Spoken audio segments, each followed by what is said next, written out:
U organizaciji Ministarstva odbrane Bosne i Hercegovine uz pomoć Britanske ambasade u BiH i NATO štaba Sarajevo u Tesliću je održana trodnevna radionica u čijem fokusu je bilo upravljanje ljudskim resursima u oružanim snagama Bosne i Hercegovine. Učesnici su na radionici imali priliku razmatrati neka od najvažnijih pitanja iz ove oblasti, kao što su prijem, zadržavanje i odliv profesionalnih vojnih lica iz službe. S obzirom da su ljudski resursi dinamična aktivnost, da je to jedan vrlo važan dio svakog sistema, zapravo mi smo nastojali unaprijediti sistem koji je prethodnih godina snažno građen i na neki način postao funkcionalan. No naprosto potrebno je dodati nove elemente unutar tog sistema.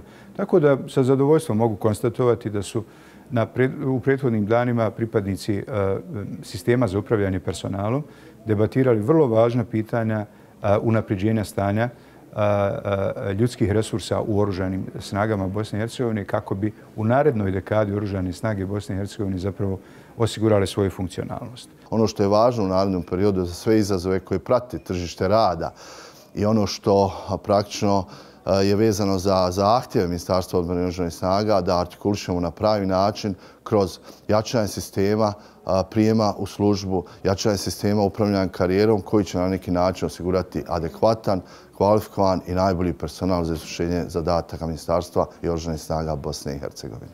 U 10 godina od kada oružane snage primaju nove pripadnike izgrađen je stabilan sistem upravljanja personalom. Ali to je oblast koja se konstantno mijenja i zato su radionice poput ove mjesto gdje će ljudi iz struke razmijeniti iskustva i iznijeti svoja zapažanja.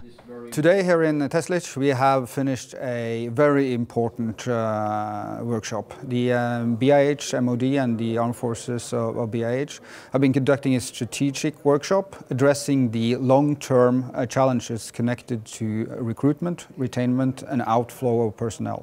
And this is a major area that will cause problems for the Armed Forces of BIH in the future if they are not addressed in a proper way. Upravljanje personalom, edukacija i obuka vojnika, oficira i podoficira od strateške su važnosti za bilo koje oružane snage. Zato je važno širiti diskusiju o izazovima koju nosi ova oblast, zaključeno je nakon radionice.